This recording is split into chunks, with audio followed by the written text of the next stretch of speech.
Les animaux de compagnie sont une bénédiction dans la vie des gens. Avoir un chien ou un chat comme compagnon peut non seulement égayer votre journée, mais aussi apporter du bonheur pendant de nombreuses années. Certaines personnes veulent aller plus loin et finissent par adopter des animaux sauvages, sans savoir qu'elles ont peut-être accidentellement adopté de véritables monstres. Et c'est justement ce que je vais vous montrer aujourd'hui. Le 16 février 2009, Sharla Nash, une femme de 55 ans, a vu sa vie bouleversée à jamais après avoir été attaquée brutalement par Travis, un chimpanzé domestiqué vivant dans le Connecticut, aux États-Unis. Travis avait été adopté à l'âge de 3 jours seulement et était considéré comme un membre de la famille par sa propriétaire Sandra. Il était même connu pour ses apparitions dans des publicités et des émissions de télévision. Travis avait déjà vu Sharla auparavant, et ce jour-là, elle rendait visite à Sandra. En entrant dans la maison, Sharla tenta d'attirer l'attention du singe avec l'un de ses jouets préférés. Mais l'animal réagit de manière inattendue et extrêmement agressive. Sharla avait changé de couleur de cheveux, ce qui a probablement déstabilisé Travis. Il ne la reconnaissait plus et l'a perçue comme une intruse. Il l'a alors attaquée avec une violence terrifiante, utilisant ses dents acérées pour lui mutiler le visage et les mains. Désespérée, Sandra tenta de sauver son ami. Elle utilisa même un couteau de boucher pour essayer d'arrêter Travis. Malheureusement, cela n'eut aucun effet. L'attaque continua jusqu'à ce que Sandra parvienne à appeler la police. Lorsque les agents arrivèrent, ils furent chaud confrontés à une scène d'horreur. Sharla, grièvement blessée, couverte de sang. Travis, hors de lui, tenta de monter dans une voiture de police, rendant la situation encore plus chaotique. Pour protéger tout le monde, les policiers durent ouvrir le feu, tuant Travis sur place. Sharla Nash fut transportée dans un état critique à l'hôpital, où elle subit de nombreuses interventions chirurgicales complexes pour reconstruire son visage. Les chirurgiens firent face à des défis immenses, notamment des fractures multiples du crâne. Une analyse toxicologique révéla plus tard que Travis avait ingéré du Xanax, un médicament prescrit à Sandra pour traiter l'anxiété. Ce médicament aurait pu jouer un rôle dans l'agressivité de l'animal ce jour-là. En 2011, Sharla subit une greffe totale du visage, une opération pionnière qui dura plus de 20 heures. Elle a survécu, mais les cicatrices qu'elle porte vont bien au-delà du physique. En 2008, un drame s'est produit en Californie. Stephen Miller, un dresseur d'animaux très respecté, connu pour son travail avec des ours dans l'industrie cinématographique, a été attaqué mortellement par l'un d'eux. Miller entretenait une relation de confiance avec Rock, un grizzly qu'il avait formé pendant des années pour des films et des publicités. Mais lors du tournage d'un spot publicitaire, Rock adopta soudainement un comportement agressif. Malgré son passé de docilité, quelque chose ce jour-là fit basculer son attitude. Les raisons précises de cette réaction ne sont pas entièrement connues, mais le stress du plateau, les caméras et la présence de nombreuses personnes auraient même pu contribuer à cet accès de violence. L'attaque fut fatale. Bien que les secours aient été appelés immédiatement, Miller ne survécut pas à ses blessures.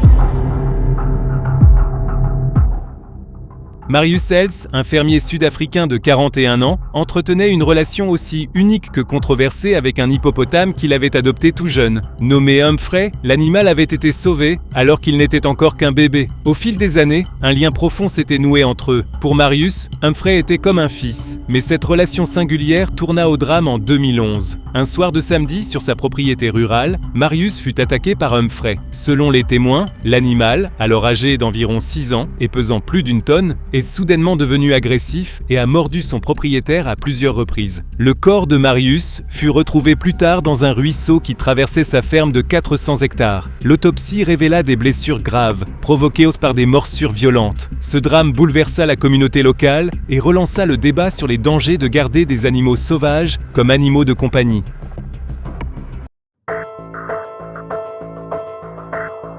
Cette histoire est devenue emblématique, non seulement en raison de ce qui s'est passé, mais aussi parce que cela s'est produit en direct, devant des spectateurs du monde entier. Elle concerne Siegfried and Roy, le célèbre duo de magiciens de Las Vegas, connu pour leurs performances spectaculaires avec des tigres blancs et d'autres grands félins. Mais en 2003, l'une de leurs représentations a viré au drame. Lors d'un spectacle en direct, Roy Horn, l'un des deux artistes, a été violemment attaqué par Mantacore, un tigre blanc qu'il avait lui-même dressé. Tout se déroulait normalement jusqu'à ce que le tigre, apparemment sans avertissement, se retourne contre Roy. Il l'a saisi et tiré sur scène avant de le mordre et de le blesser grièvement. L'attaque a duré plusieurs minutes avant que la sécurité n'intervienne. Lorsque Roy a été secouru, il était dans un état critique, perdant beaucoup de sang et souffrant de blessures sérieuses. Ce qui rend l'histoire encore plus terrifiante, c'est que Mantacore était considéré comme un animal bien entraîné, et Roy entretenait avec lui une relation de longue date. Mais l'instinct sauvage du tigre a fini par prendre le dessus. Roy a survécu, mais ses séquelles ont mis fin à leur carrière avec les tigres. Ce n'était pas un acte de cannibalisme, mais un exemple brutal du danger que représentent les animaux sauvages, même en captivité. Cet événement a soulevé des questions sur la sécurité des artistes et l'éthique de l'utilisation d'animaux sauvages pour le divertissement.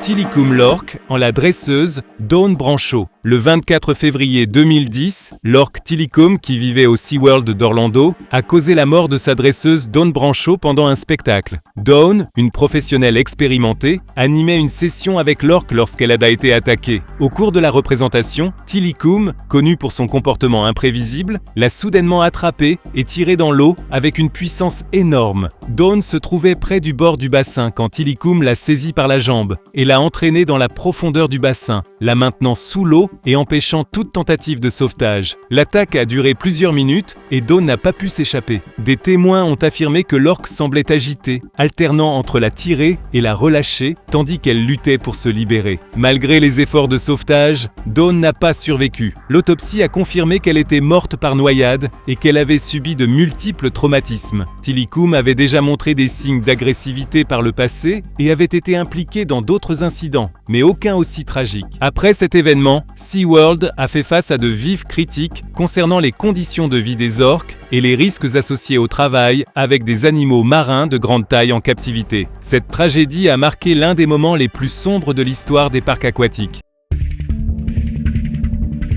L'histoire de Terry Vance Garner est une tragédie réelle et étrange, survenue en 2012. Terry était un homme de 69 ans, vivant dans l'Oregon aux États-Unis. Il habitait dans une propriété rurale où il élevait un grand nombre de cochons. Le drame s'est produit le 10 octobre 2012, lorsque Terry a mystérieusement disparu de sa ferme. Le matin de sa disparition, Terry a été vu pour la dernière fois en train de nourrir ses cochons. Quelques jours plus tard, sa famille, inquiète de ne pas avoir de nouvelles, a mené des recherches et a retrouvé ses vêtements éparpillés près de l'enclos des animaux, mais aucun signe de son corps. Au début, la police et les enquêteurs ont pensé qu'il s'était simplement éloigné ou perdu. Cependant, après une analyse plus approfondie, ils ont commencé à envisager l'hypothèse que Terry avait pu être attaqué par ses propres cochons. Les cochons, connus pour leur nature agressive et leur appétit vorace, peuvent devenir dangereux, surtout s'ils ont faim ou se sentent menacés. Ce qui a été découvert ensuite a choqué tout le monde. Après avoir fouillé la zone, les enquêteurs ont constaté que les cochons avaient bel et bien attaqué et dévoré Terry. Ils avaient consommé presque entièrement son corps, ne laissant que des fragments de crâne et quelques os. L'hypothèse principale est que Terry aurait pu tomber ou être renversé par les cochons pendant qu'il les nourrissait, sans pouvoir se relever. Les animaux auraient alors commencé à l'attaquer, incapables de faire la différence entre leur maître et une proie.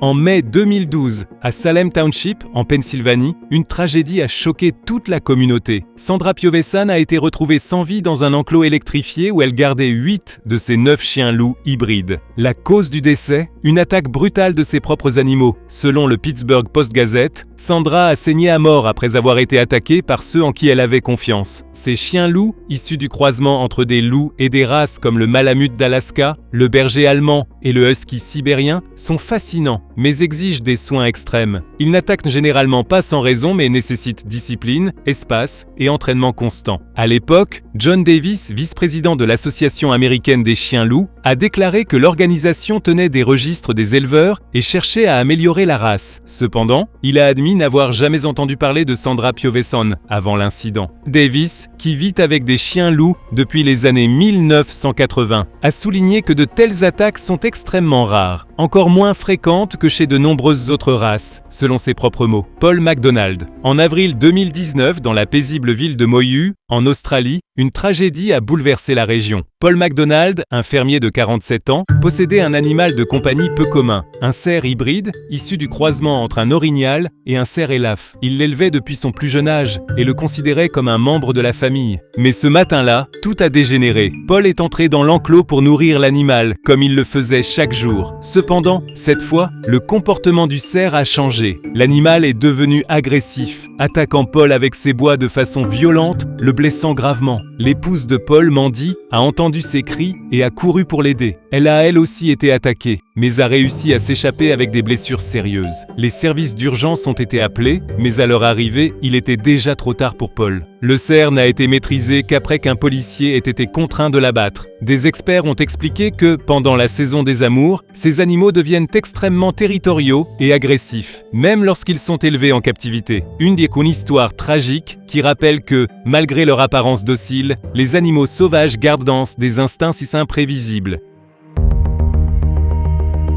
Avez-vous déjà envisagé d'avoir un ours comme animal de compagnie? Cela semble tout droit sorti d'un film, mais c'était la réalité pour Kelly Ann Waltz et son mari Michael, résidents de Ross Township, en Pennsylvanie. Sur leur propriété, il n'y avait pas seulement des chiens ou des chats, mais aussi un tigre, un lion, un léopard et un ours noir de 160 kg nommé Teddy. Ils élevaient Teddy depuis qu'il était ourson. Pour eux, il faisait partie de la famille. Mais en octobre 2009, tout a basculé. Kelly est entrée dans l'enclos de l'ours, comme à son habitude, pour le nettoyer. La routine était connue. Elle jetait de la nourriture d'un côté, distrayait Teddy et nettoyait l'autre côté du parc. Mais ce jour-là, l'ours ne s'est pas laissé distraire. Par instinct ou pour défendre son territoire, Teddy a attaqué. L'attaque fut rapide, violente et fatale. Pire encore, l'attaque s'est déroulée sous les yeux d'enfants du voisinage, qui ont assisté à la scène, paniqués, avant de courir chercher de l'aide. Un voisin, Scott Castone, est arrivé aussi vite que possible. En voyant l'ours déjà hors de la cage, il a dû prendre une décision difficile. Il a tiré et tué l'animal pour éviter une tragédie encore plus grande. Après les faits, on a découvert que Michael Waltz possédait une licence pour élever des animaux exotiques. Mais ces autorisations étaient expirées depuis plus d'1 an. L'affaire a soulevé une question importante. Jusqu'où peut aller le désir d'apprivoiser le sauvage? Ces animaux ne perdent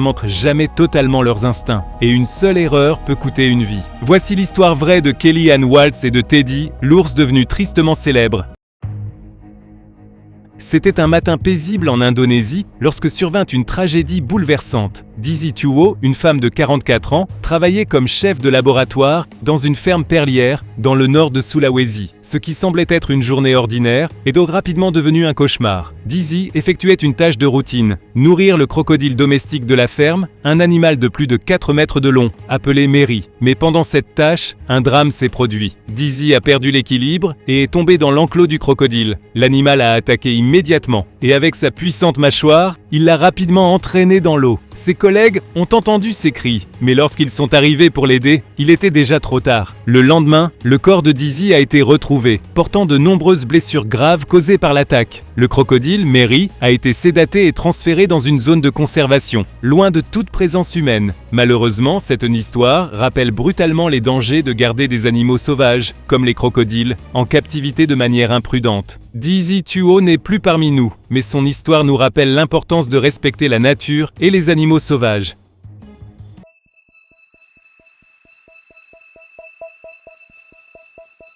Eh bien, je ne trouve pas ça très normal d'avoir un serpent comme animal de compagnie. Alors imaginez si ce serpent est une python réticulée, l'un des plus grands serpents du monde. Effrayant, non? C'est l'histoire de Tiny, un serpent qui a été au cœur d'une tragédie inattendue. Tiny vivait avec Brandon, son propriétaire, dans le New Hampshire. Brandon était passionné par les reptiles et possédait plusieurs serpents, dont la gigantesque Tiny, qui mesurait plus de 4 mètres de long. Mais en 2001, quelque chose de terrible s'est produit. Ce qui devait être une nuit ordinaire s'est transformé en cauchemar. Tiny, probablement en confondant Brandon avec une proie, a attaqué son maître. Les pythons réticulés sont capables d'enrouler leur corps autour de leur victime et de serrer jusqu'à l'étouffement. C'est ce qui est arrivé à Brandon. Quand la police est arrivée, elle a trouvé Tiny dans la maison. Mais il était déjà trop tard pour Brandon. Il avait été victime du serpent qu'il aimait tant. Cette histoire a choqué le monde entier. Même si les serpents domestiques sont rarement agressifs, l'instinct de chasse d'un reptile aussi grand ne doit jamais être sous-estimé. L'histoire de Tiny et Brandon nous rappelle à quel point il est important de comprendre la nature sauvage des animaux que nous choisissons d'avoir chez nous. Alors, dis-moi, aimerais-tu avoir un de ces animaux comme animal de compagnie? Si ta réponse est oui, tu me fais un peu peur. Et si c'est non, dis-moi lequel t'a le plus effrayé. Laisse ton avis en en commentaire. Et surtout, n'oublie pas de t'abonner et d'activer la cloche. Comme ça, on se retrouve plus facilement dans la prochaine vidéo. À bientôt!